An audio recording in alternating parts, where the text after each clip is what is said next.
Jamie, you also have an incredibly emotional scene with Christopher Walken toward the end of his days, and I thought that was just such a lovely, I mean, obviously beautifully written, but also acted scene. Tell me about that day.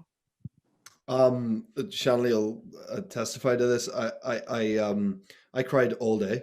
I couldn't stop crying that day. I truly was just so moved every time Chris released those words the way he did, and we had the whole second half of the day to shoot it, and we started with Chris's coverage, and he wanted to get that out of the way, and he was just so beautiful, and then a few different angles, and coverage of the star out the window, I was crying, coverage of the ashtray, I was crying, and then they finally it finally got onto my coverage, and I was wrecked. I was just wrecked. And actually, I remember I had that wee room, like the go to, like a little bedroom in the farmhouse to go to in between, and I would I'd cry on set listening to the words, and then I'd actually just go and sit in that room and I'd cry.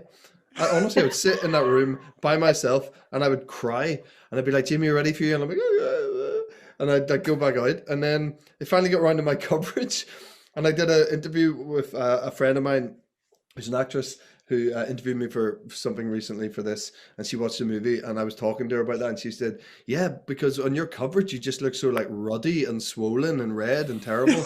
And I was like, "Yeah, that's great. Yeah, I do. Yeah, I'd been crying all day by that point." But Chris was just breaking my heart, and that was Chris's last day of the shoot as well. So there's a element of that playing into it, and we all just fell in love with Chris Walken, and it's one of the joys of my life to be able to say that I played his son in something.